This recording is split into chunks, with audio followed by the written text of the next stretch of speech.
സ്നേഹമുള്ളവരെ, നോയമ്പുകാല ധ്യാനത്തിലൂടെ നമ്മൾ കടന്നു പോകുമ്പോൾ ഇന്ന് പരിശുദ്ധാത്മാവ് നമുക്ക് ധ്യാനത്തിനു വേണ്ടി തരുന്ന ചിന്ത ഇതാണ്. ഉൽപ്പത്തി പുസ്തകം 3-ാം അധ്യായം 9 മുതൽ വചനങ്ങൾ. അവിടുന്ന് പുരുഷനെ വിളിച്ച് ചോദിച്ചു, നീ എവിടെയാണ്? അവൻ മറുപടി പറഞ്ഞു, തോട്ടത്തിൽ അവിടുത്തെ ശബ്ദം ഞാൻ കേട്ടു. ഞാൻ നഗ്നനായതുകൊണ്ട് ഭയന്ന് ഒളിച്ചതാണ്. ദൈവം നമ്മളോട് ചോദിക്കുന്നൊരു ചോദ്യം, ഈ ചോദ്യത്തിൻ്റെ അർത്ഥമാണ്, അല്ലെങ്കിൽ ഈ ചോദ്യത്തിന് നമ്മൾ ഉത്തരം കൊടുക്കണം. ആദം മനുഷ്യൻ്റെ പ്രതീകമാണ്. നീ എവിടെയാണ്? ഇതാണ് നോയമ്പ് കാലഘട്ടത്തിൽ നമ്മളോട് ചോദിക്കേണ്ട ഒരു ചോദ്യം. ദൈവം നമ്മളോട് ചോദിക്കുന്ന ഒരു ചോദ്യം, നീ എവിടെയാണ്? നീ എവിടെയാണ് എന്ന ചോദ്യത്തിന്, പ്രിയപ്പെട്ടവരെ, ആദം കൊടുത്ത ഉത്തരവ് ഇതാണ്: ഞാൻ നഗ്നനായതുകൊണ്ട്, നിന്റെ സ്വരം ഞാൻ കേട്ടു, ഞാൻ നഗ്നനായതുകൊണ്ട് ഒളിച്ചതാണ്. ദൈവം ചോദിക്കുന്നു, ആര് പറഞ്ഞു നീ നഗ്നനാണെന്ന്? പ്രിയപ്പെട്ടവരെ, നമുക്കറിയാം, ദൈവം മനുഷ്യനെ സൃഷ്ടിച്ചു, അവരെ ഏദൻ തോട്ടത്തിലാക്കി. അവർക്ക് നാണമോ ഭയമോ ഇല്ല. ഇപ്പോൾ അവർ തിരിച്ചറിയുന്നു തങ്ങൾ നഗ്നരാണ് എന്ന്. അതിനർത്ഥം അതിനു മുമ്പ് അവർക്ക് വസ്ത്രമുണ്ടായിരുന്നു, ഇപ്പോൾ വസ്ത്രം പോയി എന്നൊന്നുമല്ല. ഇപ്പോൾ അവർ തിരിച്ചറിഞ്ഞു തങ്ങൾ നഗ്നരായി എന്ന്. അവർക്ക് ദൈവം കൊടുത്ത പരിശുദ്ധിയുടെ, വിശുദ്ധിയുടെ, സംരക്ഷണത്തിൻ്റെ വസ്ത്രം നഷ്ടപ്പെട്ടു. തങ്ങൾ നഗ്നരായി എന്ന് അവർ അറിഞ്ഞു. നമുക്കറിയാം, നഗ്നത, പ്രിയപ്പെട്ടവരെ, യഹൂദ സംസ്കാരത്തിൽ മനുഷ്യരെ തിരിച്ചറിയുന്നത്, എല്ലാവരെയും തിരിച്ചറിയുന്നത് വസ്ത്രം വഴിയാണ്, വസ്ത്രത്തിലൂടെയാണ്. അതുകൊണ്ടാണ് ഈശോ പഠിപ്പിക്കുന്നുണ്ട് പലപ്പോഴും, നിങ്ങൾ നിങ്ങളുടെ വസ്ത്രങ്ങളുടെ തൊങ്ങലുകൾക്ക് നീളവും ഒക്കെ കൂട്ടുന്നു എന്ന യേശുവിൻ്റെ വിമർശനം വസ്ത്രം വഴിയാണ്. ഇപ്പോൾ ഒരു യഹൂദ സംസ്കാരത്തിൽ ഒരു ഫരിസേയൻ ധരിക്കേണ്ട വസ്ത്രമുണ്ട്, ഒരു യഹൂദ സംസ്കാരത്തിൽ ഒരു നിയമജ്ഞൻ ധരിക്കേണ്ട വസ്ത്രമുണ്ട്, സദുക്കായൻ ധരിക്കേണ്ട വസ്ത്രമുണ്ട്, ഈവൻ കുഷ്ഠരോഗിക്ക് പോലും വസ്ത്രമുണ്ട്. നമ്മൾ കാണും, യേശു ആ അന്ധനെ വിളിക്കുമ്പോൾ അവൻ വസ്ത്രം ദൂരെ എറിഞ്ഞ് യേശുവിൻ്റെ അടുത്തെത്തി. എന്ന് വെച്ചാൽ, നീ ഏത് ജാതിയിൽ, നീ എവിടെ പെട്ടവനാണോ, അവൻ പുറത്തിറങ്ങുമ്പോൾ അവർ ധരിക്കേണ്ട വസ്ത്രമുണ്ട്. വസ്ത്രത്തിലൂടെയാണ് തിരിച്ചറിയുന്നത്. നമുക്കറിയാം, ഒരു വൈകുന്നേരം നമ്മൾ വാഹനത്തിലൊക്കെ പോകുമ്പോൾ കുട്ടികളെ സ്കൂൾ വിടും. അപ്പം നമ്മൾ കുട്ടികളെ കണ്ടിട്ട് ഉടനെ പറയും, അത് ഇന്ന സ്കൂളിലെ കുട്ടികളാണ്. ആ കുട്ടികളുടെ യൂണിഫോമിൽ നിന്ന് നമുക്ക് അറിയാം. അല്ലെങ്കിൽ നമ്മളൊരു ഹോസ്പിറ്റലിൽ ചെല്ലുമ്പോൾ, ആ ഹോസ്പിറ്റലിൽ നമുക്ക് ഒരു നേഴ്സിനെ കാണുമ്പോൾ, ഡോക്ടറെ കാണുമ്പോൾ, നമ്മൾ പെട്ടെന്ന് തിരിച്ചറിയാൻ അവരുടെ വസ്ത്രം നമുക്ക് സഹായിക്കുന്നുണ്ട്. പ്രിയപ്പെട്ടവരെ, എന്നാൽ യഹൂദ സംസ്കാരത്തിൽ വസ്ത്രം ധരിക്കാൻ പാടില്ലാത്ത ഒരു ഗണമുണ്ട്. അതാരാണ്? അത് അടിമകൾക്ക് വസ്ത്രമില്ല. അടിമകൾക്ക് വസ്ത്രമില്ല. പാപം ചെയ്തു കഴിക്കരുത് എന്ന് പറഞ്ഞ പഴം കഴിച്ചുടനെ അവർക്കുണ്ടായ തിരിച്ചറിവ്, they realised that they are naked. അവർ തിരിച്ചറിഞ്ഞു അവർ നഗ്നരായി എന്ന്. ഇതാണ് അടിമത്തം. അപ്പം അടിമയ്ക്ക് വസ്ത്രമില്ല. അപ്പം അതുകൊണ്ടാണ് യോഹന്നാൻ 8:34, പാപം ചെയ്യുന്നവൻ പാപത്തിൻ്റെ അടിമയാണ് എന്ന് വെച്ചാൽ, നമുക്കറിയാം, നമ്മൾ ഈ മാമോദിസായിലൊക്കെ നമുക്കറിയാം, കുട്ടിയുമായിട്ട് ചെല്ലുമ്പോൾ കുട്ടിക്ക് വെള്ള തുണി പിടിപ്പിക്കും, വിശുദ്ധിയുടെ വസ്ത്രം. ബൈബിളിൽ ഒരുപാടിടങ്ങളിൽ ഈ നഗ്നത വെളിപ്പെടുന്നുണ്ട്. ഉദാഹരണത്തിന് നമ്മൾ കാണും, മർക്കോസിന് സുവിശേഷം 5-ാം അധ്യായത്തിൽ ഒരു സംഭവമുണ്ട്. മർക്കോസിന് സുവിശേഷം 5-ാം അധ്യായത്തിൽ പിശാച് ബാധനെ സുഖപ്പെടുത്തുകയാണ്. പിശാച് ബാധിതനെ സുഖപ്പെടുത്തുമ്പോൾ നമ്മളവിടെ വായിക്കുന്നൊരു വചനമുണ്ട്. അവർ യേശുവിൻ്റെ അടുത്തെത്തി. ലെഗിയോൻ ആവേശിച്ചിരുന്ന പിശാച് ബാധിതൻ വസ്ത്രം ധരിച്ച് സുബോധത്തോടെ അവിടെ നിൽക്കുന്നത് കണ്ടു. എന്താ വചനം? 7 പിശാചുകൾ ലെഗിയോൻ ബാധിച്ചവനെ സുഖപ്പെടുത്തുന്നു. സുഖപ്പെടുത്തി കഴിയുമ്പോൾ പിന്നീട് അവനെക്കുറിച്ച് വചനം പറയുമ്പോൾ, വചനം പരിശുദ്ധാത്മാവ് മറക്കാതെ എഴുതിയിടുന്നൊരു വചനമുണ്ട്. അവൻ വസ്ത്രം ധരിച്ച് സുബോധത്തോടെ ഇരിക്കുന്നു. കണ്ടോ? വസ്ത്രം ധരിച്ച് സുബോധത്തോടെ ഇരിക്കുന്നു എന്ന് വെച്ചാൽ അതിനു മുമ്പ് അവൻ നഗ്നനായിരുന്നു. വളരെ ക്ലിയറാണ്, നഗ്നനായിരുന്നു. ഇപ്പോൾ വസ്ത്രം ധരിച്ച് സുബോധത്തോടെ ഇരിക്കുന്നു. അടുത്തത് ലൂക്കായുടെ സുവിശേഷം നമ്മൾ കാണും 15-ാം അധ്യായത്തിൽ ധൂർത്തപുത്രൻ തിരിച്ചു വരുന്നു. ശ്രദ്ധിച്ചോ, ഇതിനെല്ലാം പ്രത്യേകതയുണ്ട്. ധൂർത്തപുത്രൻ തിരിച്ചു വരുമ്പോൾ പിതാവ് അവൻ ആദ്യം എന്ത് കൊടുക്കാനാണ് പറയുന്നത്? വസ്ത്രം കൊടുക്കുക. ഇനി ഈ രണ്ടിടത്തും ഒരു സിമിലാരിറ്റി വരുന്നുണ്ട്. ഈ പിശാച് ബാധിതൻ പറയുന്ന ഒരു കാര്യമുണ്ട്, എന്നെ പന്നിക്കൂട്ടത്തിലേക്ക് അയക്കുക. അതിനർത്ഥം എന്താ? അവിടെ പന്നികൾ ഉണ്ടായിരുന്നു. ധൂർത്തപുത്രൻ തിരിച്ചു വരുന്ന എവിടുന്ന? പന്നിക്കുഴിയിൽ നിന്ന്. അർത്ഥം എന്താണ്? അവിടെ പെട്ടെന്ന് ഈ രണ്ടിടങ്ങളിലും ഈ പന്നിയുടെ സാന്നിധ്യം എന്തുകൊണ്ട് കൊണ്ടുവരുന്നു? പന്നിയുടെ സാന്നിധ്യം കൊണ്ടുവരുന്നു. അതിൻ്റെ കാരണം യഹൂദ സംസ്കാരത്തിൽ പന്നി എന്ന് പറഞ്ഞാൽ നിഷിദ്ധമാണ്. പന്നി കുഴിയിലേക്ക് അല്ലെങ്കിൽ പന്നിക്കൂട്ടത്തിലേക്ക് നോക്കാൻ പോലും പാടില്ല. നോക്കുന്നത് നിഷിദ്ധമാണ്. ഇപ്പം മനസ്സിലാകും ആരാ പന്നിക്കുഴിയിൽ യഹൂദ സംസ്കാരത്തിൽ ജോലി ചെയ്യുന്നത്? അടിമകളാണ്.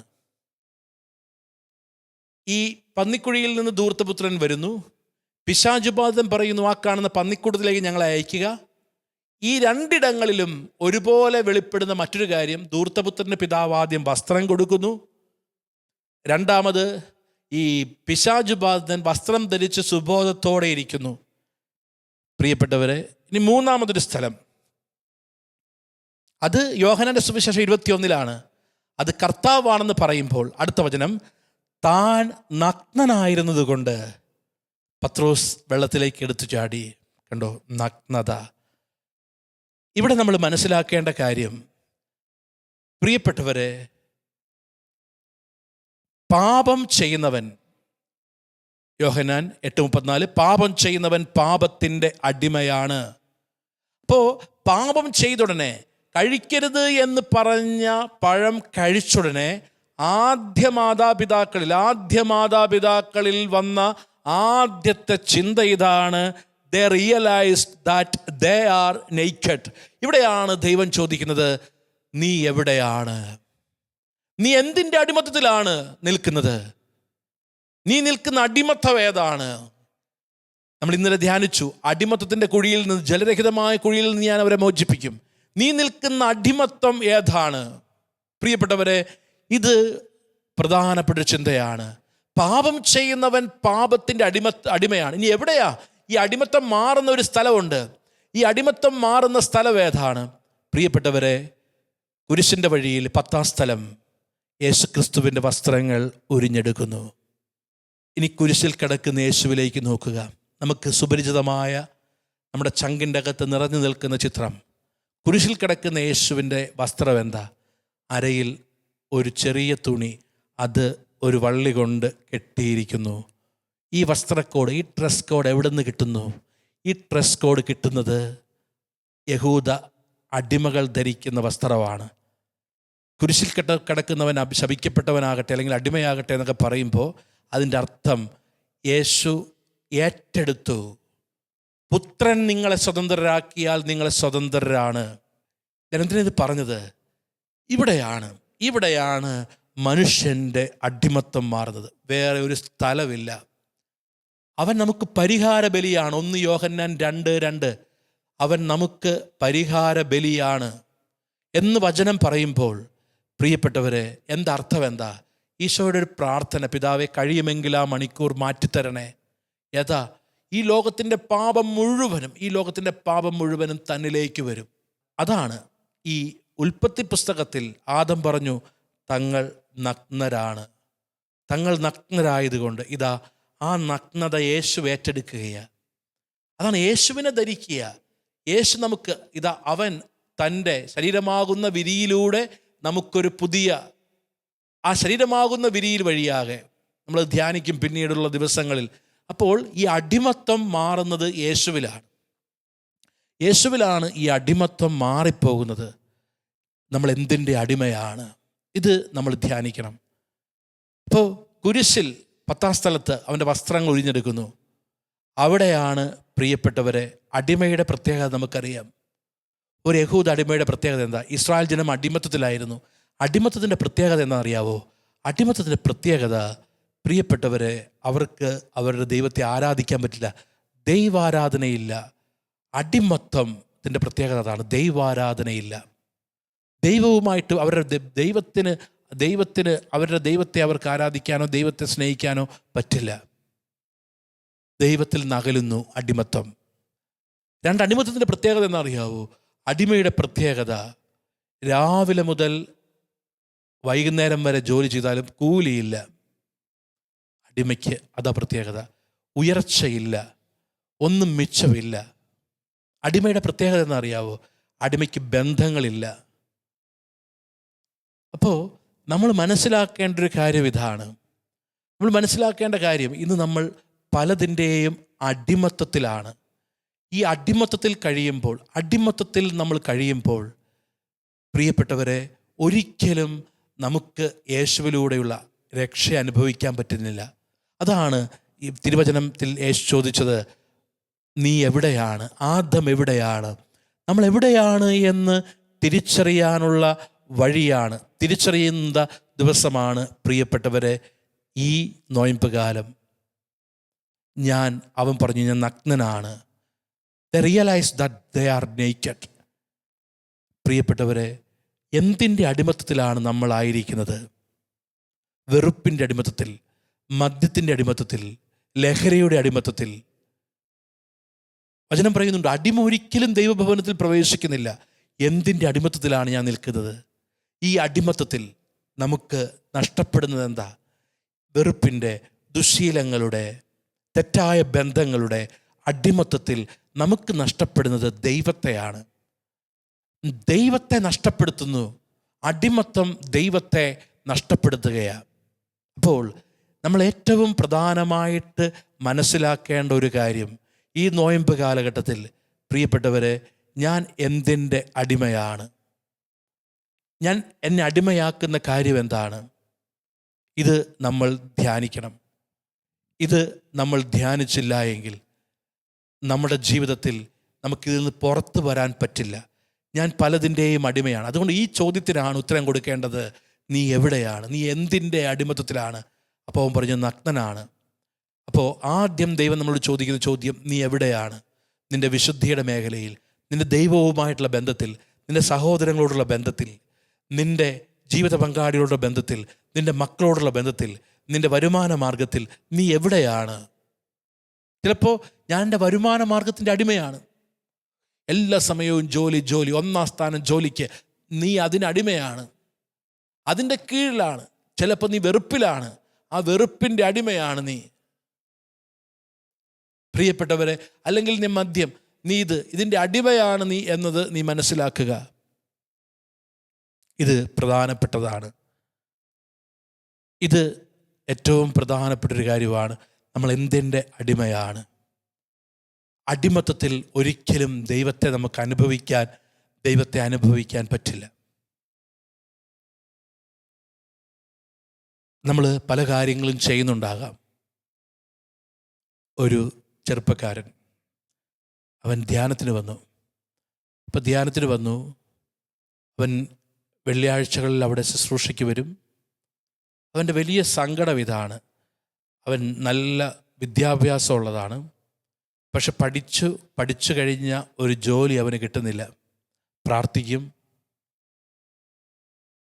അങ്ങേയറ്റം അവൻ നല്ല ജീവിതം നയിക്കുന്നു, വിശുദ്ധമായ ജീവിതം നയിക്കുന്നു. അപ്പോൾ അവൻ ഒരു ധ്യാനത്തിന് വന്നു. അപ്പോൾ ധ്യാനത്തിന് വന്നപ്പോൾ ഞങ്ങൾ സംസാരിച്ച കൂട്ടത്തിൽ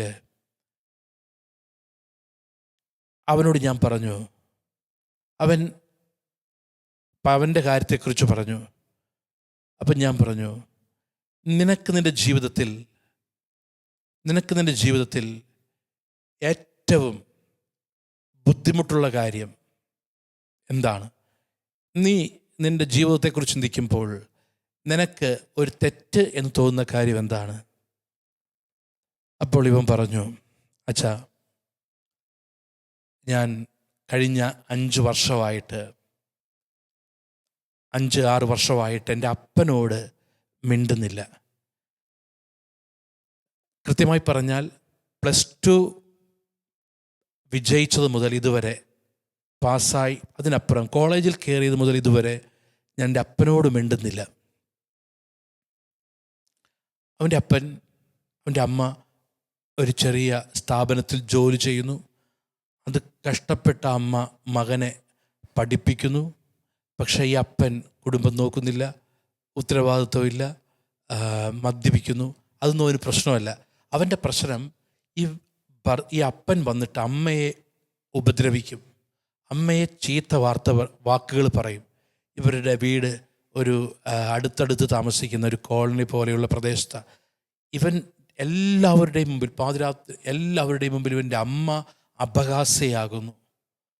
ഇവൻ അതുകൊണ്ട് അന്ന് തൊട്ട് അപ്പനോട് ഇവൻ മിണ്ടില്ല. ആ സംസാരം ബന്ധം നിർത്തി. ഇവൻ കോളേജിൽ ചേർന്നു, പഠിച്ചു, പഠനം പൂർത്തിയാക്കി, ജോലിക്ക് വേണ്ടി ശ്രമിച്ചിട്ട് ജോലിയൊന്നും കിട്ടില്ല. അപ്പം ഞാൻ പറഞ്ഞു, നീ ഒരുപാട് പ്രാർത്ഥിച്ചു, ഒരുപാട് കാര്യങ്ങൾ ചെയ്തു. നീ ഒരു കാര്യം ചെയ്യുക, നീ ഇന്ന് ആരാധനയിൽ നീ നിൻ്റെ അപ്പനെ ഓർത്ത് പ്രാർത്ഥിക്കുക. അപ്പനെ ഓർത്ത് പ്രാർത്ഥിക്കുമ്പോൾ നീ ഒരു കാര്യം പ്രത്യേകം പ്രാർത്ഥിക്കുക, ദൈവമേ, ഈ അപ്പൻ നീ തിരഞ്ഞെടുത്തതാണ്, ഞാൻ നന്ദി പറയുന്നു. അങ്ങനെ നീ പ്രാർത്ഥിക്കുക. ഇവൻ പറഞ്ഞു, എനിക്കങ്ങനെ പറ്റുമോ എന്നറിയില്ല അച്ഛാ. കാരണം ഇവൻ ഈ വെറുപ്പ്, അപ്പനോടുള്ള വെറുപ്പിൻ്റെ അടിമത്തത്തിൽ കഴിയുകയാണ്. ഇവൻ ഒരു ദൈവാനുഗ്രഹങ്ങളും സ്വീകരിക്കാൻ പറ്റുന്നില്ല. ഞാൻ പറഞ്ഞു, നീ ബുദ്ധിപരമായിട്ടൊന്നും ചെയ്യണ്ട, നീ ഇങ്ങനെ പ്രാർത്ഥിക്കുക, ഈശോയെ എൻ്റെ അപ്പനെ ഓർത്ത് നന്ദി പറയുന്നു. ഇവൻ പ്രാർത്ഥിച്ചു. ഇവൻ ധ്യാനമൊക്കെ കഴിഞ്ഞ് പോയി. ഞാൻ ഇപ്പോഴും ഓർക്കുന്നത്, ഒരു ചൊവ്വാഴ്ച ദിവസം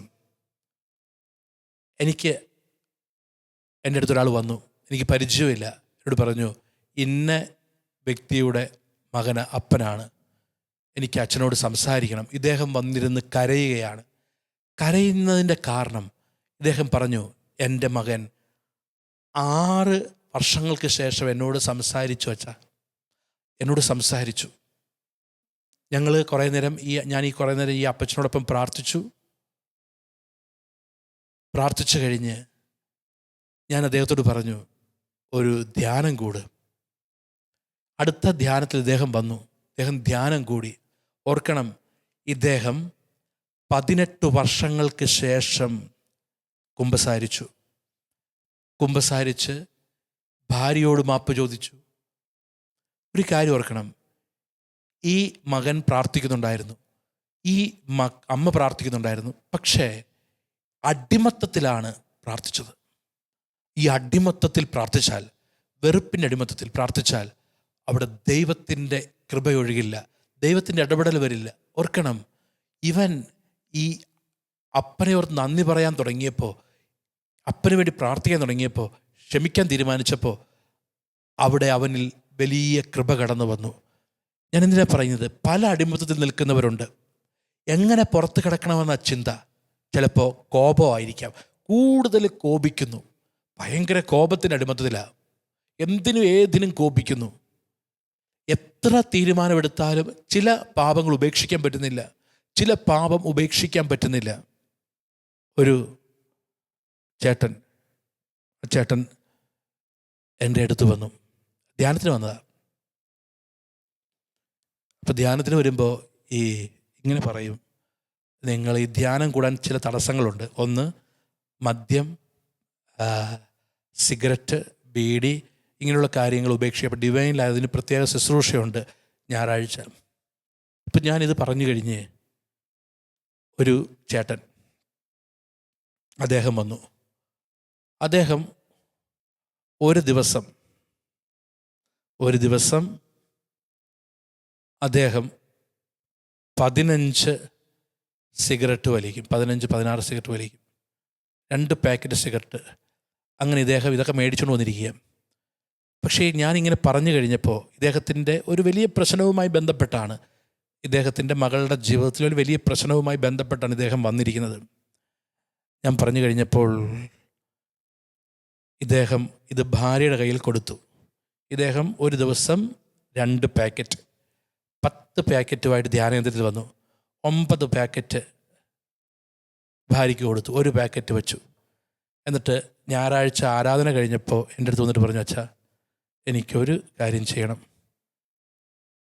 ഞാനൊരു ദിവസം 10-18 സിഗരറ്റ് വലിക്കും, അച്ഛനൊരു കാര്യം ചെയ്യണം, ഒരു 2 സിഗരറ്റ് വലിക്കാൻ അനുവാദം തരണം. ഞാൻ പറഞ്ഞതൊന്നും പറ്റില്ല, ഇവിടെ അത് പറ്റില്ല, ചേട്ടൻ തരാൻ പറഞ്ഞു. അപ്പോൾ പുള്ളി നല്ല എളിമയുള്ള വ്യക്തിയാണ്, ഇത് എൻ്റെ കയ്യിലേക്ക് തന്നു. എന്നിട്ട് ഇദ്ദേഹം പനക്കിലച്ചൻ്റെ അടുത്ത് പോയി, അച്ഛാ ആ വർഗീസിനോട് പറ 1 സിഗരറ്റ് വലിക്കാൻ പെർമിഷൻ തരാൻ. അപ്പോൾ പനക്കിലച്ചനോട് പറഞ്ഞു, എടാ പുള്ളിയുടെ കാര്യം ശ്രദ്ധിക്കും, ഭയങ്കര സങ്കടത്തിലാണ്. പുള്ളി എൻ്റെ അടുത്ത് വീണ്ടും വന്നു, അച്ഛാ വേണ്ട, 1 സിഗരറ്റ് വേണ്ട, ഞാൻ 1 സിഗരറ്റ് സൂക്ഷിക്കാം, 1 സിഗരറ്റ് രാത്രി കിടക്കുന്നതിന് മുമ്പും രാവിലെ എഴുന്നേൽക്കുമ്പോഴും അത് ഇത്തിരി വലിച്ചിട്ട് അത് കെടുത്തിട്ട് വയ്ക്കും, പിറ്റേ ദിവസം അത് ഒന്നുകൂടി കത്തിക്കും വലിക്കും, അങ്ങനെ 5 ദിവസം എനിക്ക് 1 സിഗരറ്റ് മതി, അതിനൊന്നും സമ്മതിക്കാവോ? ഞാൻ പറഞ്ഞു, ചേട്ടൻ ചെയ്യുന്ന തെറ്റ് ഇത് ഒരു വലിയ പാപമായതുകൊണ്ടല്ല, ഇത് വലിയ പാപം, പക്ഷേ ദൈവം ആഗ്രഹിക്കുന്നുണ്ട് ഈ ഒരു കെട്ടിൽ നിന്ന് നിന്നെ വിടുവിക്കാൻ. ചേട്ടൻ ഇത് വച്ചോ, പക്ഷെ ഒരു കാര്യം, ചേട്ടൻ എനിക്ക് ഉറപ്പ് തരണം, ചേട്ടൻ ആവർത്തിച്ച് പറയണം, യേശുവേ ഞാൻ എല്ലാത്തിനുപരി നിന്നെ സ്നേഹിക്കുന്നു, എല്ലാത്തിനുപരി നിന്നെ സ്നേഹിക്കുന്നു, എല്ലാത്തിനുപരി ഈശോയെ ഞാൻ നിന്നെ കൂടുതലായി സ്നേഹിക്കുന്നു. ഇങ്ങനെ ആവർത്തിച്ച് പ്രാർത്ഥിക്കുക. ഞാൻ പറഞ്ഞു, ചേട്ടൻ 1 സിഗരറ്റ് അല്ല 1 പാക്കറ്റ് വയ്ക്കുക.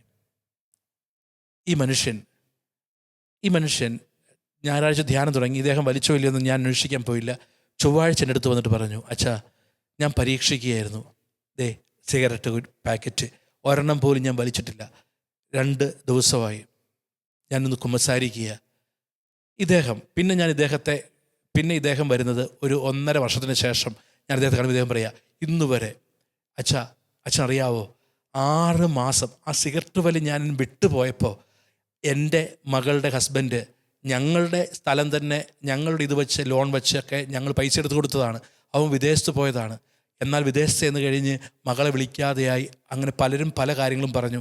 അച്ഛൻ അറിയാവോ അച്ഛാ, ഞാൻ ഇവിടുന്ന് വെള്ളിയാഴ്ച ധ്യാനം കഴിഞ്ഞ് പോയി ശനിയാഴ്ച എൻ്റെ 6-7 മാസത്തിന് ശേഷം എൻ്റെ മരുമകൻ എൻ്റെ മോളെ വിളിച്ചു, അച്ഛാ ദൈവത്തിൻ്റെ പ്രവൃത്തി കണ്ടു.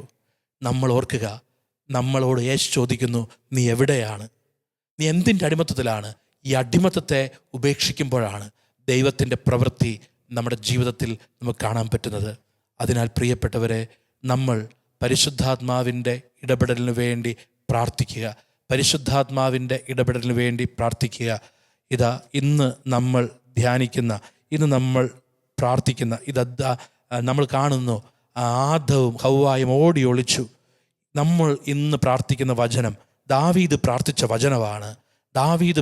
വചനമാണ് നമ്മൾ ഇന്ന് പ്രാർത്ഥിക്കുന്നത്. പ്രിയപ്പെട്ടവരെ, സങ്കീർത്തനങ്ങളുടെ പുസ്തകം സങ്കീർത്തനം 51:11 സങ്കീർത്തനം 51:11 ദാവീദ് ദൈവത്തിന് മുമ്പിൽ കരഞ്ഞ് പ്രാർത്ഥിച്ച പ്രാർത്ഥനയാണ് നമ്മൾ ഇന്ന് പ്രാർത്ഥിക്കുന്നത്. സങ്കീർത്തനം 51:11 അഭിഷേകമായിട്ട് മാറട്ടെ. ആ വചനവിതാണ്, അങ്ങയുടെ സന്നിധിയിൽ നിന്ന് എന്നെ തള്ളിക്കളയല്ലേ, അങ്ങയുടെ പരിശുദ്ധാത്മാവിനെ എന്നിൽ നിന്ന് എടുത്തു കളയല്ലേ.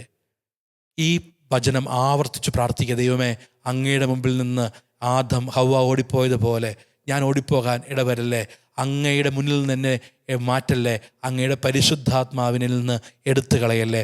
സങ്കീർത്തനം 51:11 ആവർത്തിച്ചെന്ന് പ്രാർത്ഥിച്ച് ഈ വചനത്തിൻ്റെ അഭിഷേകത്തിന് വേണ്ടി നമുക്കൊരുങ്ങാം. നമുക്ക് പ്രാർത്ഥനയോടെ ആരാധനയിലേക്ക് പ്രവേശിക്കാം. ദൈവം നമ്മെ അനുഗ്രഹിക്കട്ടെ.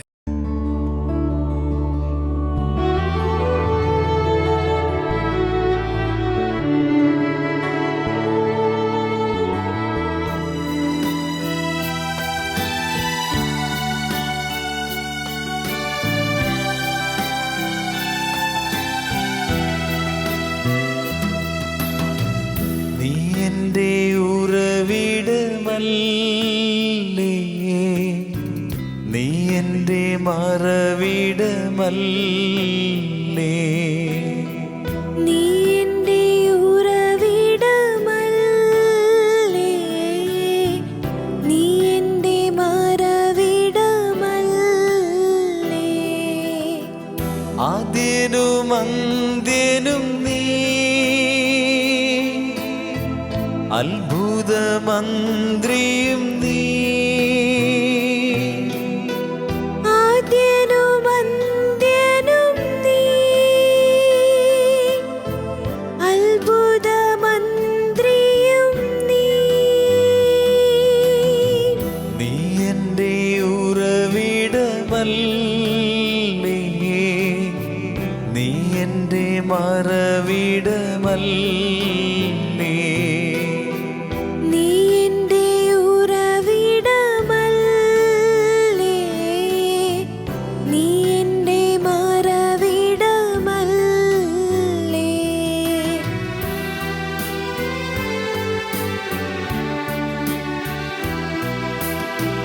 നീ എൻ്റെ ഉറവിടമല്ലേ, നീ എൻ്റെ മറവിടമല്ലേ.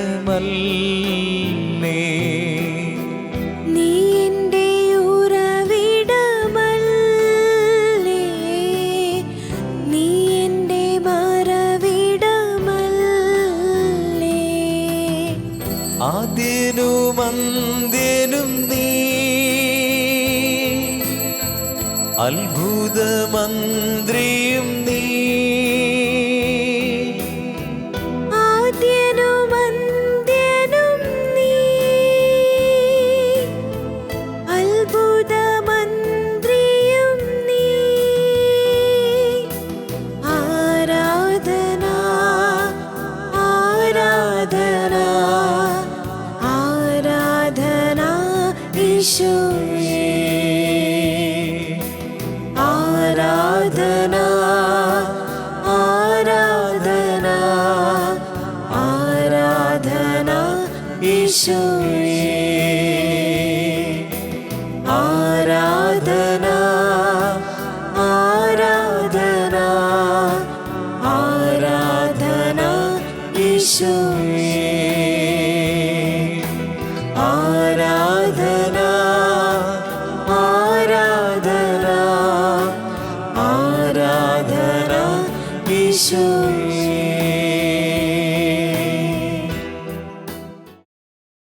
അധ്വാനിക്കുന്നവരും ഭാരം വഹിക്കുന്നവരുമായ നിങ്ങളെല്ലാവരും എൻ്റെ അടുക്കൽ വരിക, ഞാൻ നിങ്ങളെ ആശ്വസിപ്പിക്കാം. അധ്വാനിക്കുന്നവരും ഭാരം വഹിക്കുന്നവരുമായ നിങ്ങളെല്ലാവരും എൻ്റെ അടുക്കൽ വരിക, ഞാൻ നിങ്ങളെ ആശ്വസിപ്പിക്കാം. നമ്മളെ ഓരോരുത്തരെയും ഈശോയുടെ അടുത്തേക്ക് ക്ഷണിക്കുകയാണ്. ഈ ശുശ്രൂഷയിൽ നമ്മൾ പങ്കെടുക്കുമ്പോൾ ദൂരങ്ങളിലായിരിക്കുന്നവർ, പല ദേശങ്ങളിലായിരിക്കുന്നവർ, ഇതാ ഈശോ വിളിക്കുന്നു. ഈശോ ഓരോരുത്തരെയും വിളിക്കുന്നു, എൻ്റെ അടുക്കൽ വരിക, ഞാൻ നിങ്ങളെ ആശ്വസിപ്പിക്കാം. പല ഭാരം, മനസ്സ് വലിയ ഭാരത്തിലാണ്, കുറേ ദിവസമായി ഉറങ്ങിയിട്ട്. ഇതാ ഈശോ പഠിപ്പിക്കുക, എൻ്റെ അടുത്ത് വരിക. ഒരുപാട് അധ്വാനിക്കുന്നു, ഒരു ഫലവും കാണുന്നില്ല, ഒരു ഉത്തരവും കിട്ടുന്നില്ല. എൻ്റെ കഴിവിൻ്റെ പരമാവധി അധ്വാനിച്ചു, എൻ്റെ കഴിവിൻ്റെ പരമാവധി ഞാൻ ചെയ്തു, ബട്ട് നോ റിസൾട്ട്, ഒരു ഉത്തരവുമില്ല. ഇവിടെയാണ് ഈശോ പറയുന്നത്, എൻ്റെ അടുത്ത് വരിക, ഞാൻ നിങ്ങളെ ആശ്വസിപ്പിക്കാം. നമ്മുടെ എല്ലാ ഭാരവും യേശുവിനെ ഏൽപ്പിക്കുക. പ്രിയപ്പെട്ടവരെ, നോയമ്പുകാല ധ്യാനത്തിലൂടെ നമ്മൾ കടന്നു പോകുമ്പോൾ നമ്മളിന്ന് ധ്യാനിച്ചൊരു കാര്യം, ദൈവം ചോദിച്ച മനോഹരമായ ചോദ്യം, ആദം നീ എവിടെയാണ്? ആദം പറഞ്ഞു, തോട്ടത്തിൽ അങ്ങയുടെ സ്വരം ഞാൻ കേട്ടതുകൊണ്ട്, ഞാൻ നഗ്നനായതുകൊണ്ട് ഞാൻ ഓടി ഒളിച്ചതാണ്. ആ പഴം അവർ കഴിച്ചുടനെ they realized that they are naked. അവർക്കാദ്യമുണ്ടായ തിരിച്ചറിവ് തങ്ങൾ നഗ്നരായി എന്നതാണ്. ഇതാ വെളിപാടിൻ്റെ പുസ്തകത്തിൽ പരിശുദ്ധാത്മാവ് പറയുന്നു, നിന്റെ നഗ്നത മറ്റുള്ളവർ കണ്ട് ലജ്ജിക്കാതിരിക്കുവാൻ ശുഭ്രവസ്ത്രം എന്നോട് ചോദിച്ചു വാങ്ങുക. നമുക്ക് കരങ്ങൾ ഹൃദയത്തോട് ചേർക്കാം. പ്രിയപ്പെട്ടവർ, നമ്മൾ മനസ്സിലാക്കി നഗ്നത എന്നത് അടിമത്തത്തിൻ്റെ അടയാളമാണ്. ഇതാ വചനം പറയുന്നു, യോഹന്നാൻ 8:34, പാപം ചെയ്യുന്നവൻ പാപത്തിൻ്റെ അടിമയാണ്. അടിമ ഒരു കാലത്തും ഭവനത്തിൽ വസിക്കുന്നില്ല. പാപം ചെയ്യുന്നവൻ പാപത്തിൻ്റെ അടിമയാണ്. പഴം കഴിച്ചുടനെ അവർക്കുണ്ടായ തിരിച്ചറിവിതാണ്, they realized they are naked. അവർ നഗ്നരാണ് എന്ന് തിരിച്ചറിഞ്ഞു. പ്രിയപ്പെട്ടവരെ, ഏത് പാപവും നമ്മളെ അടിമത്തത്തിലേക്ക് നയിക്കുന്നു. അടിമത്തത്തിൻ്റെ പ്രത്യേകത എന്താ? എനിക്ക് വിലയില്ല. പാപം നമ്മളോട് പറയുന്നത് നിനക്ക് വിലയില്ല എന്നാണ്. അടിമത്തത്തിൻ്റെ പ്രത്യേകത എന്താ? അടിമത്തത്തിൽ ദൈവാരാധനയില്ല. പാപത്തിൻ്റെ ലക്ഷണം എന്താണെന്നറിയാവോ? എൻ്റെ വ്യക്തി ജീവിതത്തിൽ ദൈവാരാധനയില്ല, വീട്ടിൽ പ്രാർത്ഥനയില്ല, ദാമ്പത്യ ജീവിതത്തിൽ പ്രാർത്ഥനയില്ല, കുടുംബത്തിൽ പ്രാർത്ഥനയില്ല. അത് അടിമത്തത്തിൻ്റെ അടയാളമാണ്. അത് പാപത്തിൻ്റെ അടയാളമാണ്. അടിമത്തത്തിൻ്റെ അടയാളം എന്താണെന്നറിയാവോ? അടിമത്തത്തിൽ ബന്ധങ്ങളില്ല. ഒരു കുടുംബത്തിൽ ബന്ധങ്ങൾ തകരുന്നുണ്ടെങ്കിൽ, കുടുംബജീവിതം, ദാമ്പത്യ ജീവിതം, സഹോദര ബന്ധം, മാതാപിതാക്കൾ മക്കൾ ബന്ധം തകരുന്നുണ്ടെങ്കിൽ, ബിഹൈൻഡ് ഓൾ എല്ലാ ബന്ധങ്ങളുടെയും തകർച്ചയ്ക്ക് പിന്നിൽ ഒരു പാപമുണ്ട്. ബന്ധ തകർച്ചകളുടെ പിന്നിൽ പാപമുണ്ട്. പ്രിയപ്പെട്ടവരെ, ഇത് തിരിച്ചറിയുക. എല്ലാ ബന്ധ തകർച്ചകളുടെയും പിന്നിൽ പാപമുണ്ട്.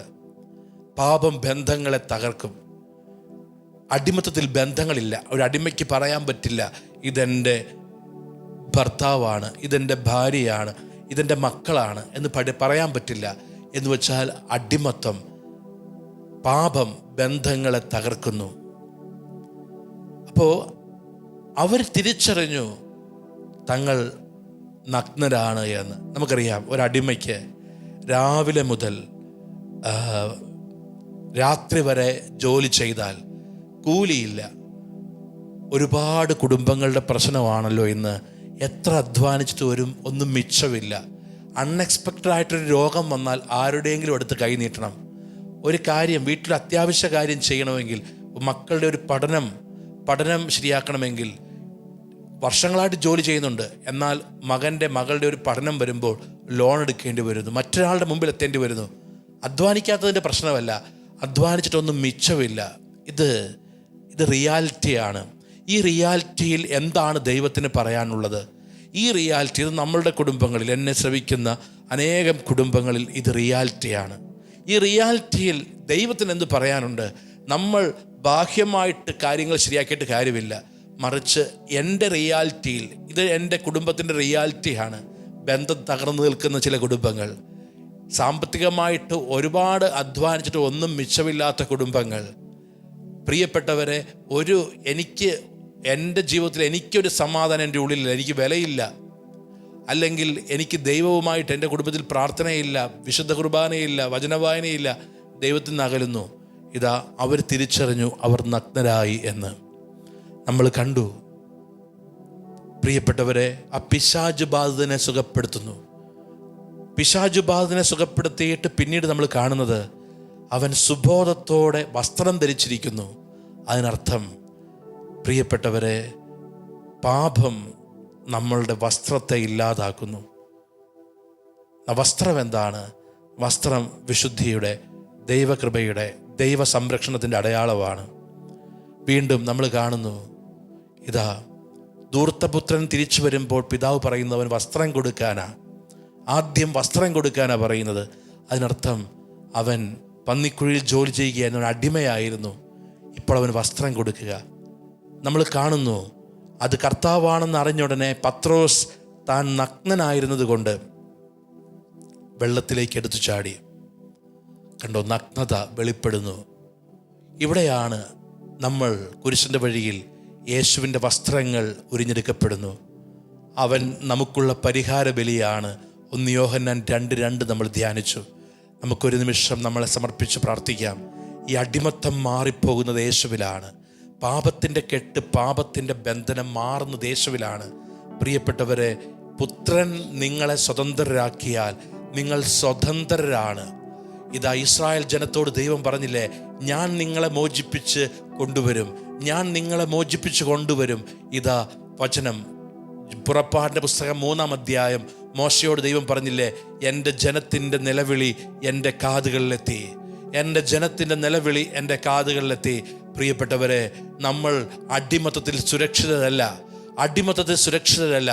നമ്മൾ അവിടെ കംഫർട്ട് അനുഭവിക്കരുത്. ഇങ്ങനെ ഒരു പിശാച് ഇങ്ങനെ ഒരു കാര്യം പറയുന്നുണ്ട്, ഓ നീ ഇനി എത്ര അധ്വാനിച്ചാലും രക്ഷപ്പെടാൻ പോകുന്നില്ല, നിന്റെ കുടുംബത്തിൽ ബന്ധങ്ങളൊന്നും ശരിയാകാൻ പോകുന്നില്ല, നീ ഇങ്ങനെയൊക്കെ പോകുകയുള്ളൂ, നിന്റെ കുടുംബത്തിൽ ഇനി പ്രാർത്ഥന, നീ അങ്ങനെ പ്രാർത്ഥിക്കാനൊന്നും പോകുന്നില്ല, ഈ കുടുംബത്തിൽ ഇങ്ങനെയൊക്കെ പോകുകയുള്ളൂ, ഈ കുടുംബത്തിൽ പ്രാർത്ഥന ഉണ്ടാകില്ല. നീ ഇന്ന് ഒരുപാട് കുടുംബങ്ങളിൽ പിശാച് ഇത് പറഞ്ഞു തരുന്നു, എൻ്റെ കുടുംബത്തിൽ പ്രാർത്ഥന ഉണ്ടാകില്ല അച്ഛാ, ഞാൻ ഒരുപാട് ശ്രമിച്ചതാ, ഇനി എൻ്റെ വീട്ടിൽ അങ്ങനെ പ്രാർത്ഥന, കുടുംബ പ്രാർത്ഥന അങ്ങനെ പ്രാർത്ഥിക്കുന്നൊരു മനോഭാവം ഇല്ല അച്ഛാ. അങ്ങനെ പറയുന്ന ഒരുപാട് പേരുണ്ട്.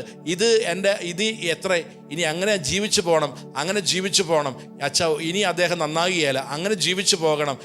ഇപ്പോഴത്തെ അടിമത്തത്തോട് ഒരു എന്താ പറയുക, ഒരു മൃദു സമീപനം ഒരുപാട് കുടുംബങ്ങൾ ജീവിതം സ്വീകരിക്കുന്നു. ദാറ്റ് കംസ് ഫ്രം, അത് ഉള്ളിൽ നിന്ന് വരുന്നതാണ്, നിരാശയിൽ നിന്ന്, ദുഃഖത്തിൽ നിന്ന് വരുന്നതാണ്. ഇതിലാണ് വിടുതൽ വേണ്ടത്. നമ്മൾ അടിമത്തത്തിൽ ഒരു കംഫർട്ട് സോണായിട്ട് അടിമത്തം എടുക്കുകയാണ്. ഒരു മൃദു സമീപനം ഇന്ന് അനേകം പേര് അടിമത്തത്തിന്റെ മേഖലയിൽ കാണിക്കുന്നു, മൃദു സമീപനം കാണിക്കുന്നു. ഇതിങ്ങനെയൊക്കെ പോകൂ, എങ്ങനെയെങ്കിലും ഒന്ന് ജീവിതം തീരണം അച്ഛാ, എന്തോ മരിക്കാൻ പേടിയായതുകൊണ്ട് ആത്മഹത്യ ചെയ്യുന്നില്ല, ഇങ്ങനെയൊക്കെ പറഞ്ഞ് ഇപ്പോഴത്തെ സാഹചര്യത്തോടൊരു കോംപ്രമൈസ്. എന്നാൽ പ്രിയപ്പെട്ട മക്കളെ, ദൈവം എന്ത് നിങ്ങളെ നോക്കി പറയുന്നു, ഞാൻ അവരെ മോചിപ്പിച്ച് എൻ്റെ ദേശത്തേക്ക് ഞാൻ അവരെ കൊണ്ടുവരും. ഇത് ദൈവം എടുക്കുന്ന വാഗ്ദാനമാണ്. അതിനാൽ ഈ നോയമ്പ് കാലഘട്ടത്തിൽ ഇപ്പോഴുള്ള അടിമത്തം, ഏത് മേഖലയിലാണ് നിന്നെ പിശാച് അടിമപ്പെടുത്തിയിരിക്കുന്നത്, ആ അടിമത്തത്തിൽ നിന്ന് വിടുതലിന് വേണ്ടി പ്രാർത്ഥിക്കുക. കെട്ടുകളെല്ലാം അഴിയാൻ വേണ്ടി പ്രാർത്ഥിക്കുക. 2 കരങ്ങളും ഈശോയുടെ സന്നിധിയിലേക്ക് നീട്ടിപ്പിടിക്കുക. യേശുവേ ഇപ്പോൾ പ്രാർത്ഥിക്കുന്നു, അടിമത്തത്തിന്റെ എല്ലാ കെട്ടുകളും അഴിയട്ടെ. വചനം പറയുന്നു, പുത്രൻ നിങ്ങളെ സ്വതന്ത്രരാക്കിയാൽ നിങ്ങൾ യഥാർത്ഥത്തിൽ സ്വതന്ത്രരാണ്. യേശുവിന്റെ നാമത്തിൽ ഞങ്ങൾ പ്രാർത്ഥിക്കുന്നു, യേശുവെ അഴിയട്ടെ, എല്ലാ അടിമത്തങ്ങളും അഴിയട്ടെ, എല്ലാ പൈശാചിക ബന്ധനങ്ങളും അഴിയട്ടെ. യേശുവിന്റെ നാമത്തിൽ പ്രാർത്ഥിക്കുന്നു. യേശുവേ, സകല ബന്ധനങ്ങളിൽ നിന്ന്, സകല കെട്ടുകളിൽ നിന്ന് ഞങ്ങളുടെ കുടുംബങ്ങൾ, വ്യക്തിജീവിതങ്ങൾ, ബന്ധങ്ങൾ വിശുദ്ധീകരിക്കപ്പെടട്ടെ. യേശുവിന്റെ നാമം വിളിച്ച് പ്രാർത്ഥിക്കുക. യേശുവേ, യേശുവേ, യേശുവേ, യേശുവേ, യേശുവേ, യേശുവേ, യേശുവേ. പാപത്തെ വിട്ടകലാൻ സ്വാതന്ത്ര്യം പ്രാപിക്കുവാൻ ഈശോ കനിയൂ എന്നിൽ. പാപത്തെ വിട്ടകലാൻ സ്വാതന്ത്ര്യം പ്രാപിക്കുവാൻ ഈശോ കനിയൂ എന്നിൽ. ഈശോ കനിയൂ എന്നിൽ. ഈശോ കനിയൂ എന്നിൽ. ഹെബ്രായർക്കാർക്ക് എഴുതപ്പെട്ട ലേഖനം, നമ്മളോട് പരിശുദ്ധാത്മാവ് പറയുന്ന വചനം, എൻ്റെ സഹോദരരെ, നമ്മുടെ ഓരോരുത്തരെയും വിളിച്ച് നമ്മളെ വിളിച്ച് പരിശുദ്ധാത്മാവ് പറയുന്നൊരു വചനമാണ്. എൻ്റെ സഹോദരരെ, യേശുവിൻ്റെ രക്തം മൂലം വിശുദ്ധ സ്ഥലത്തേക്ക് പ്രവേശിക്കുവാൻ നമുക്ക് മനോധൈര്യമുണ്ട്. നമുക്ക് എന്താണ് നമുക്ക് കിട്ടുന്നൊരു ബലം? നമ്മളിങ്ങനെയൊക്കെ ആയിരുന്നു, പക്ഷെ നമുക്ക് കിട്ടുന്ന ബലം അത് യേശുവിൻ്റെ രക്തം മൂലം നമുക്ക് മനോധൈര്യമുണ്ട്. അടുത്ത വചനം, എന്തെന്നാൽ തൻ്റെ ശരീരമാകുന്ന വിരിയിലൂടെ അവൻ നമുക്കായി നവീനവും സജീവവുമായ പാത തുറന്നു തന്നിരിക്കുന്നു. പ്രിയപ്പെട്ടവരെ, അവൻ്റെ ശരീരത്തിലൂടെ നമുക്കൊരു വഴി തുറക്കപ്പെടുന്നു. വിശുദ്ധ കുർബാന യേശുവിൻ്റെ ശരീരവുമാണ് എന്ന് സഭ പഠിപ്പിക്കുമ്പോൾ ഈ വിശുദ്ധ കുർബാനയിലൂടെ നമ്മുടെ ജീവിതത്തിൽ അടഞ്ഞു കിടക്കുന്ന വഴികൾ തുറക്കപ്പെടും. അവൻ്റെ ശരീരമാകുന്ന വിരിയിലൂടെ നമുക്ക് നവീനമായൊരു പാത തുറന്നു തരുന്നു. ഒരു പക്ഷേ ഇപ്പോൾ ഈ ആരാധനയിൽ പങ്കെടുക്കുമ്പോൾ എങ്ങനെ ഒരു വഴി തുറക്കും, എങ്ങനെ എൻ്റെ ജീവിതം മുമ്പോട്ട് പോകും, ഇപ്പോൾ എത്ര ശ്രമിച്ചിട്ടും അടഞ്ഞു കിടക്കുന്നു, എങ്ങനെ മുമ്പോട്ട് പോകും എന്ന് ചിന്തിക്കുന്നവരുണ്ട്. മുമ്പോട്ട് പോകാൻ പറ്റാത്ത രീതിയിൽ വഴി അടഞ്ഞു പോയവർ ഒരു പക്ഷെ നിന്നോട് പറഞ്ഞിരിക്കുന്നത് മെഡിക്കൽ സയൻസ് ആണ്. ദർ ഈസ് നോ ഹോപ്പ്, നീ പ്രതീക്ഷിക്കാൻ വകയില്ല. അടച്ചു, മെഡിക്കൽ സയൻസ് വഴി അടച്ചു. ഒരു പക്ഷേ വിദേശത്തേക്ക് പോകാൻ, ഒരു പക്ഷേ അങ്ങനെ പല കാര്യങ്ങൾ, ഒരു പക്ഷേ വിവാഹം കഴിഞ്ഞു, ഒരു കുഞ്ഞിന് വേണ്ടി ആഗ്രഹിക്കുന്നു. മെഡിക്കൽ സയൻസ് പറഞ്ഞു, because of these reasons you will no to have a child, നിങ്ങൾക്കൊരു കുട്ടി ഉണ്ടാവുകയില്ല. വാതിലടച്ചു. നിന്റെ മുമ്പിൽ വാതിലടച്ച ഒരുപാട് പേരുണ്ട്. ഒരു പക്ഷേ പല കാരണങ്ങൾ കൊണ്ട് ഈ വാതിൽ അടയ്ക്കപ്പെട്ടിട്ടുണ്ട്, നമ്മുടെ ചില തീരുമാനങ്ങൾ കൊണ്ട്. എന്തുമാകട്ടെ, എന്നാൽ വചനം ഇവിടെ പറയും, അവൻ്റെ ശരീരമായ വിരിയിലൂടെ നമുക്കൊരു നവീനമായ പാത അവൻ തുറക്കുന്നു. ഇപ്പോൾ ഈ വചനത്തിൻ്റെ അഭിഷേകം എൻ്റെ കുടുംബത്തിൽ വരാൻ വേണ്ടി പ്രാർത്ഥിക്കുക. ഈ വചനത്തിൻ്റെ അഭിഷേകം എൻ്റെ കുടുംബത്തിൽ വരാൻ വേണ്ടി പ്രാർത്ഥിക്കുക. ഈ ഹെബ്രായർ 10-ാം അധ്യായം 13, 19, 20 വചനത്തിൻ്റെ അഭിഷേകം നമ്മൾ ഓരോരുത്തരും വരാൻ വേണ്ടി പ്രാർത്ഥിക്കുക. യേശുവിൻ്റെ രക്തം മൂലം വിശുദ്ധ സ്ഥലത്തേക്ക് പ്രവേശിക്കുവാൻ നമുക്ക് മനോധൈര്യമുണ്ട്. നമ്മുടെ കുടുംബങ്ങൾ, ദാമ്പത്യ ജീവിതം, സമർപ്പിത ജീവിതം വിശുദ്ധ സ്ഥലത്തേക്ക് പ്രവേശിക്കണം. അടിമത്തത്തിൻ്റെ ഇടങ്ങളിൽ നിന്ന് വിശുദ്ധ സ്ഥലത്തേക്ക് പ്രവേശിക്കണം. അത് നമ്മുടെ ആഗ്രഹമല്ല, അത് നമുക്ക് ഈ വചനം പറയുന്നത് നമ്മൾ ആഗ്രഹിക്കേണ്ട കാര്യമല്ല, അത് ഉറപ്പാണ്.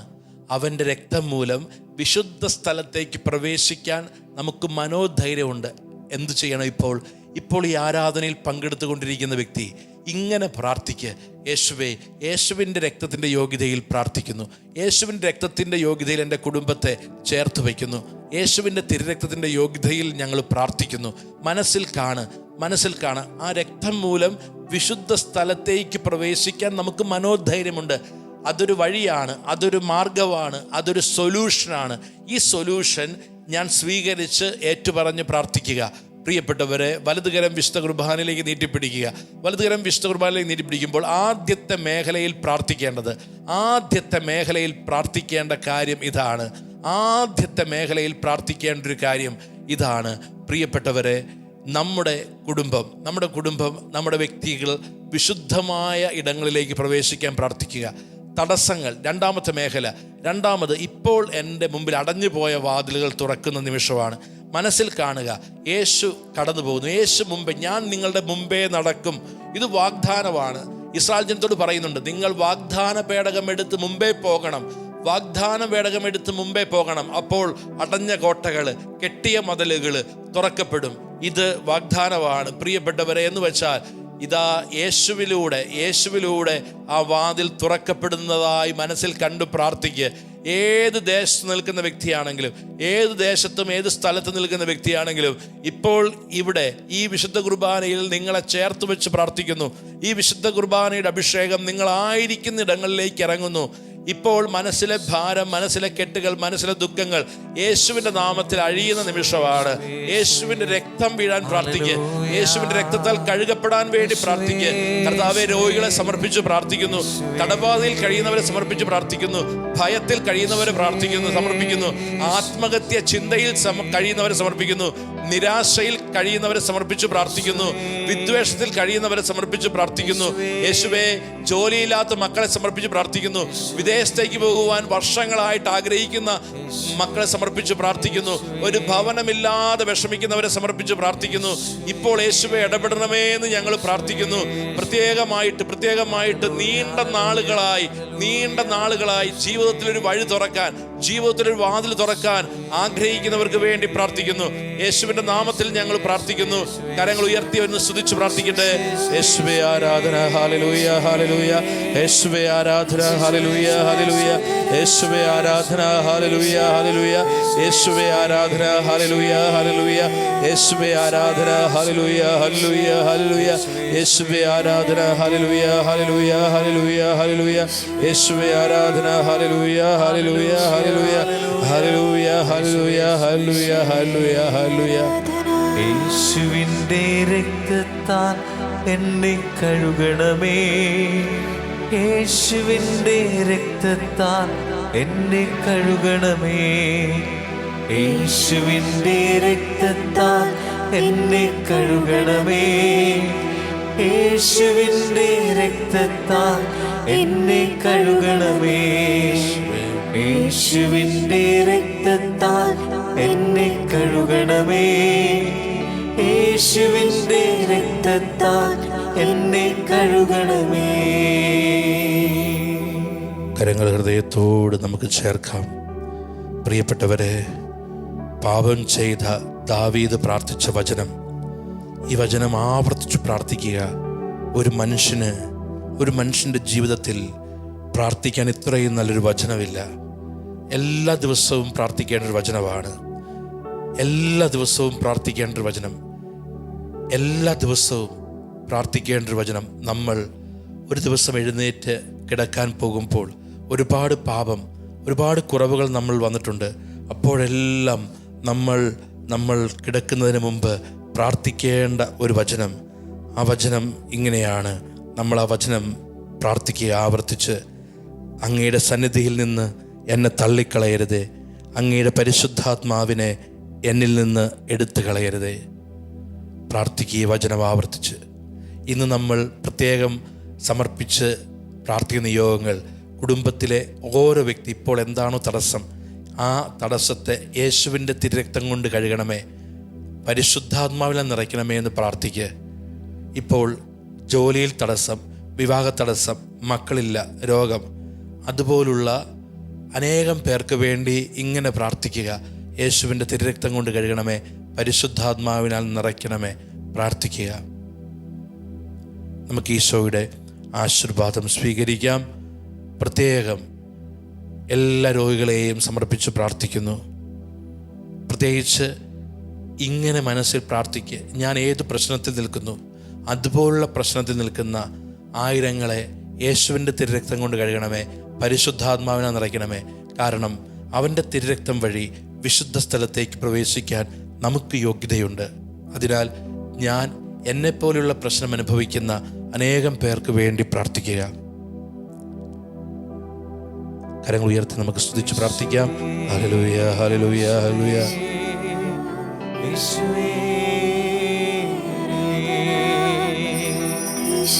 യേശുവിൻ്റെ രക്തത്താൽ എന്നെ കഴുകണമേ, യേശുവിൻ്റെ രക്തത്താൽ എന്നെ കഴുകണമേ, യേശുവിൻ്റെ രക്തത്താൽ എന്നെ കഴുകണമേ, യേശുവിൻ്റെ രക്തത്താൽ എന്നെ കഴുകണമേ, യേശുവിൻ്റെ രക്തത്താൽ എന്നെ കഴുകണമേ, യേശുവിൻ്റെ രക്തത്താൽ എന്നെ കഴുകണമേ. നിത്യസ്തുതിക്ക് യോഗ്യനായ പരിശുദ്ധ പരമദിവ്യകാരുണ്യ ഈശോയ്ക്ക് എന്നേരവും ആരാധനയും സ്തുതിയും പുകഴ്ചയും ഉണ്ടായിരിക്കട്ടെ. രക്തത്താൽ എന്നെ വീണ്ടെടുത്ത പരിശുദ്ധ പരമദിവ്യകാരുണ്യ ഈശോയ്ക്ക് എന്നേരവും ആരാധനയും സ്തുതിയും പുകഴ്ചയും ഉണ്ടായിരിക്കട്ടെ. തിരുരക്തത്താൽ എനിക്ക് മോചനം നൽകുന്ന പരിശുദ്ധ പരമദിവ്യകാരുണ്യ ഈശോയ്ക്ക് എന്നേരവും ആരാധനയും സ്തുതിയും പുകഴ്ചയും ഉണ്ടായിരിക്കട്ടെ. ഇന്നത്തെ വചനം സങ്കീർത്തനങ്ങൾ 51:11. അങ്ങയുടെ സന്നിധിയിൽ നിന്ന് എന്നെ തള്ളിക്കളയരുതേ, അങ്ങയുടെ പരിശുദ്ധാത്മാവിനെ എന്നിൽ നിന്ന് എടുത്തു കളയരുതേ.